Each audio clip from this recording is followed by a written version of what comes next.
നമസ്കാരം. ഏതൻ ഫ്ലിക്കിന്റെ ഏറ്റവും പുതിയ വീഡിയോയിലേക്ക് മാന്യ പ്രേക്ഷകർക്ക് സ്വാഗതം.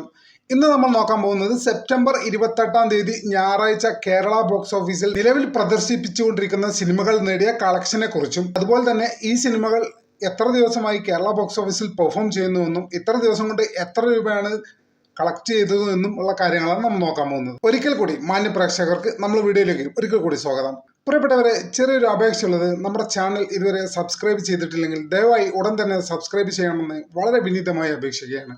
മറ്റൊന്നും കൊണ്ടല്ല, നമ്മുടെ ചാനൽ ഒരു സാധാരണ ചാനലാണ്. അങ്ങനെ വലിയ പ്രൊമോഷനോ കാര്യങ്ങളൊന്നുമില്ല. എന്നെ പോലെ ഒരു സാധാരണക്കാരന് വളരാൻ നിങ്ങളുടെ സപ്പോർട്ട് വളരെ അത്യാവശ്യമാണ്. അതുകൊണ്ട് നമ്മുടെ ചാനൽ ദയവായി സബ്സ്ക്രൈബ് ചെയ്ത് പിന്തുണ തരണമെന്ന് വളരെ വിനീതമായി അഭ്യർത്ഥിക്കുകയാണ്. അങ്ങനെ നമുക്ക് വിശദമായ വീഡിയോയിലേക്ക് കിടക്കാം. സെപ്റ്റംബർ 28 ഞായറാഴ്ച ലോക ചാപ്റ്റർ 1 ചന്ദ്ര എന്ന ചിത്രം കേരള ബോക്സ് ഓഫീസിൽ നിന്ന് സ്വന്തമാക്കിയത് 1,76,00,000 രൂപയാണ്. ഓർക്കുക, ചിത്രം ഇറങ്ങിയിട്ട് ഇന്നേക്ക് 32 ദിവസങ്ങൾ പൂർത്തിയാക്കി കഴിഞ്ഞിരിക്കുന്നു. എന്നിട്ടും 1,72,00,000 രൂപ കളക്ഷൻ ഉണ്ടാകുക എന്നൊക്കെ പറഞ്ഞാൽ ഇത് അസാധാരണമാണ് മലയാള സിനിമയെ സംബന്ധിച്ചിടത്തോളം. ഏതായാലും വലിയൊരു വിജയത്തിലേക്കാണ് ലോക എന്ന ചിത്രം നീങ്ങിക്കൊണ്ടിരിക്കുന്നത് എന്ന കാര്യത്തിൽ യാതൊരു സംശയവുമില്ല. നിലവിൽ ഈ ചിത്രത്തിന്റെ 32 ദിവസത്തെ കേരള ഗ്രോസ് എന്ന് പറയുന്നത് ഏകദേശം 111,68,00,000 രൂപയാണ്. അതായത് തുടരും എന്ന ചിത്രത്തിന്റെ റെക്കോർഡ് തകർക്കാൻ വേണ്ടി ഇനി വേണ്ടത് കേവലം 7 കോടി രൂപ മാത്രം.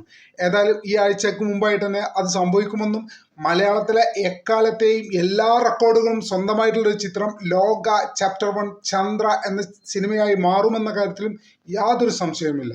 എല്ലാ റെക്കോർഡുകളും തകർക്കപ്പെടാനുള്ളതാണ്. ഒരു റെക്കോർഡിനും സ്റ്റെബിലിറ്റി ഇല്ല.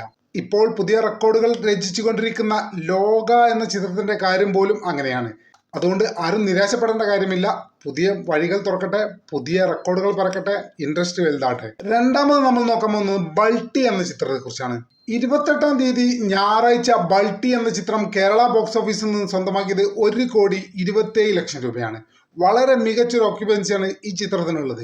അങ്ങനെ 3 ദിവസങ്ങൾ കൊണ്ട് ബൾട്ടി എന്ന ഷൈൻ നിഗം ചിത്രം കേരള ബോക്സ് ഓഫീസിൽ നിന്ന് ഇതുവരെ 3,23,00,000 സ്വന്തമാക്കിയിരിക്കുന്നു. വളരെ മികച്ച ഹോൾഡിംഗ് ബൾട്ടി എന്ന ചിത്രം നിലനിർത്തുന്നുണ്ട് എന്നതിൽ വലിയ സന്തോഷമുണ്ട്. 28 ഞായറാഴ്ച കേരള ബോക്സ് ഓഫീസിൽ നിന്ന് മിറാഷ് എന്ന ജീത്തു ജോസഫ് ആസിഫ് അലി ചിത്രം സ്വന്തമാക്കിയത് കേവലം 26,00,000 രൂപ മാത്രമാണ്. വളരെ മോശം ഒരു പ്രകടനമാണ് ഈ ചിത്രം റിലീസായ അന്നു മുതൽ നമ്മുടെ ബോക്സ് ഓഫീസിൽ പെർഫോം ചെയ്തുകൊണ്ടിരിക്കുന്നത് എന്നത് പറയുന്നത് അല്പം ദുഃഖകരമുള്ള കാര്യമാണെങ്കിൽ പോലും യാഥാർത്ഥ്യം അതാണ്. അങ്ങനെ റിലീസായി 10 ദിവസങ്ങൾ കൊണ്ട് കേരള ബോക്സ് ഓഫീസിൽ നിന്ന് മിറാഷ് എന്ന ചിത്രം 5,17,00,000 രൂപ മാത്രമാണ് ഇതുവരെ സ്വന്തമാക്കിയിട്ടുള്ളത്. എന്തുകൊണ്ടാണ് ജീത്തു ജോസഫ് പോലെ ഒരു ഡയറക്ടർ ഉണ്ടായിട്ടും ആസിഫ് അലി പോലെ ഒരു നടനുണ്ടായിട്ടും അപർണ ബാലമുരളി പോലെ ഒരു നടി ഉണ്ടായിട്ടും ഈ ചിത്രത്തിന് വളരെ ദയനീയ പ്രകടനമെന്ന് മനസ്സിലാകുന്നില്ല. ഒരുപക്ഷെ ഈ വ്യക്തികൾക്കൊക്കെ അപ്പുറം കഥ എന്നത് സൂപ്പർ സ്റ്റാറായി നമ്മുടെ മുന്നിൽ നിൽക്കുന്ന ചില അവസരങ്ങൾ കൂടിയാണ് ഇത്. 28 ഞായറാഴ്ച കേരള ബോക്സ് ഓഫീസിൽ നിന്ന് വൺ ബാറ്റിൽ ആഫ്റ്റർ അനദർ എന്ന ഹോളിവുഡ് ചിത്രം സ്വന്തമാക്കിയത് 7,60,000 രൂപയാണ്. കഴിഞ്ഞ ദിവസങ്ങളുടെ പ്രകടനം വെച്ച് നോക്കുമ്പോൾ ഈ സിനിമയ്ക്ക് ഈ ഞായറാഴ്ച വലിയ നല്ല രീതിയിലുള്ള പ്രകടനം തന്നെയാണ് ബോക്സ് ഓഫീസിൽ കാഴ്ചവെക്കാൻ സാധിച്ചത് എന്നത് വളരെ നല്ലൊരു കാര്യമാണ്. അങ്ങനെ 3 ദിവസം കൊണ്ട് കേരള ബോക്സ് ഓഫീസിൽ നിന്ന് ഈ ചിത്രം നേടിയെടുത്തത് 20,85,000 രൂപയാണ്. അത്യാവശ്യം ആളുകൾ കാണുന്നുണ്ട് എന്നാണ് ഈ കളക്ഷൻ ഡീറ്റെയിൽസിൽ നിന്ന് മനസ്സിലാക്കുന്നത്. അടുത്തത് കരം എന്ന വിനീത് ശ്രീനിവാസന്റെ ഏറ്റവും പുതിയ ചിത്രമാണ്. ഈ ചിത്രം ഞായറാഴ്ച കേരള ബോക്സ് ഓഫീസിൽ നിന്ന് നേടിയത് 17,25,000 രൂപയാണ്. ഏതാണ്ട് 18 ലക്ഷം രൂപക്കടുത്ത്. നേരത്തെ മിറാഷിന്റെ കാര്യം പറഞ്ഞ പോലെ തന്നെയാണ് വിനീത് ശ്രീനിവാസന്റെ ഒരു ചിത്രമായിട്ടും ഈ ചിത്രം കേരള ബോക്സ് ഓഫീസിൽ വളരെ ദയനീയമായ ഒരു പ്രകടനമാണ് കാഴ്ചവെച്ച് കൊണ്ടിരിക്കുന്നത് എന്ന് പറയുന്നതിൽ വളരെ ഖേദമുണ്ട്. 4 ദിവസങ്ങൾ കൊണ്ട് ഈ ചിത്രം കേരള ബോക്സ് ഓഫീസിൽ നിന്ന് ഇതുവരെ സ്വന്തമാക്കിയത് 1,10,00,000 രൂപ മാത്രമാണ്.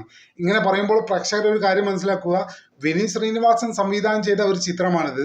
അതിൻ്റെതായ ഓഡിയൻസ് എപ്പോഴും നമ്മുടെ മലയാളത്തിലുണ്ട്. പക്ഷേ ഈ ചിത്രത്തെ സംബന്ധിച്ചിടത്തോളം ആ ഓഡിയൻസ് പോലും കയറി കണ്ടില്ല എന്നാണ് ഇതിൻ്റെ കളക്ഷൻ ഡീറ്റെയിൽസ് നോക്കുമ്പോൾ നമുക്ക് മനസ്സിലാവുന്നത്. എന്തായാലും വളരെ ദയനീയമായ ഒരു പ്രകടനമാണ് കരം എന്ന ചിത്രം കേരള ബോക്സ് ഓഫീസിൽ നടത്തിക്കൊണ്ടിരിക്കുന്നത് എന്ന് പറയുന്നതിൽ ദുഃഖമുണ്ട്. അടുത്തത് OG എന്ന ചിത്രമാണ്. 28-ാം തീയതി ഞായറാഴ്ച കേരള ബോക്സ് ഓഫീസിൽ നിന്ന് OG എന്ന തെലുങ്ക് ചിത്രം സ്വന്തമാക്കിയത് 6,65,000 രൂപ മാത്രമാണ്. സ്വാഭാവികമായിട്ടും നമ്മളാരും കൂടുതൽ തന്നെ ഈ ചിത്രത്തിന് കേരള ബോക്സ് ഓഫീസിൽ നിന്ന് കൂടുതൽ മികച്ചൊരു പ്രകടനം നമ്മൾ പ്രതീക്ഷിച്ചിട്ടില്ല. അതുപോലെ തന്നെ സംഭവിച്ചിരിക്കുന്നു. ടോട്ടൽ നോക്കുമ്പോൾ 4 ദിവസം കൊണ്ട് കേരള ബോക്സ് ഓഫീസിൽ നിന്ന് OG എന്ന ചിത്രം സ്വന്തമാക്കിയത് വെറും 35 ലക്ഷം രൂപ മാത്രമാണ്. ചെയിൻസോ മാൻ എന്ന ആനിമെ ചിത്രം കേരള ബോക്സ് ഓഫീസിൽ നിന്ന് 28-ാം തീയതി സ്വന്തമാക്കിയത് 6 ലക്ഷം രൂപയാണ്. വളരെ ദയനീയ പ്രകടനമായിരുന്നു കഴിഞ്ഞ ദിവസങ്ങളിൽ കേരള ബോക്സ് ഓഫീസിൽ ഈ ചിത്രത്തിന് ഉണ്ടായതെങ്കിൽ 28-ാം തീയതി ഞായറാഴ്ച വളരെ മികച്ചൊരു പ്രകടനം തന്നെയാണ്. 6 ലക്ഷം രൂപ എന്ന് പറയുമ്പോൾ വളരെ മികച്ചൊരു പ്രകടനം തന്നെയാണ് കേരള ബോക്സ് ഓഫീസിൽ ചെയിൻസോ മാൻ എന്ന ആനിമെ ചിത്രം കാഴ്ചവെച്ചിരിക്കുന്നത്. അങ്ങനെ 3 ദിവസങ്ങൾ കൊണ്ട് ഈ ചിത്രം കേരള ബോക്സ് ഓഫീസിൽ നിന്ന് ഇതുവരെ 14,45,000 രൂപ കളക്ട് ചെയ്തിരിക്കുന്നു. ഇത് ഡെമോൺ സ്ലെയർ ഇൻഫിനിറ്റി കാസിൽ എന്ന ജപ്പാൻ ആനിമെ ചിത്രമാണ്. കേരളത്തിൽ വലിയ രീതിയിൽ സ്വീകരിക്കപ്പെട്ടിട്ടുണ്ട് ഈ ചിത്രം എന്ന് മുൻകാല കളക്ഷനുകൾ നോക്കിയാൽ നമുക്ക് മനസ്സിലാവും. നമ്മൾ മുൻകാല വീഡിയോകളിലൊക്കെ നമ്മളും പറഞ്ഞിട്ടുണ്ട്. ഏതായാലും 28-ാം തീയതി ഞായറാഴ്ച കേരള ബോക്സ് ഓഫീസിൽ നിന്ന് ഈ ചിത്രം സ്വന്തമാക്കിയത് 5,35,000 രൂപയാണ്. ഒരിക്കലും ഒരു ചെറിയ കളക്ഷൻ അല്ല. കാരണം 17 ദിവസങ്ങളായി കേരള ബോക്സ് ഓഫീസ് ഈ ചിത്രം പ്രദർശിപ്പിച്ചു കൊണ്ടിരിക്കുന്നു.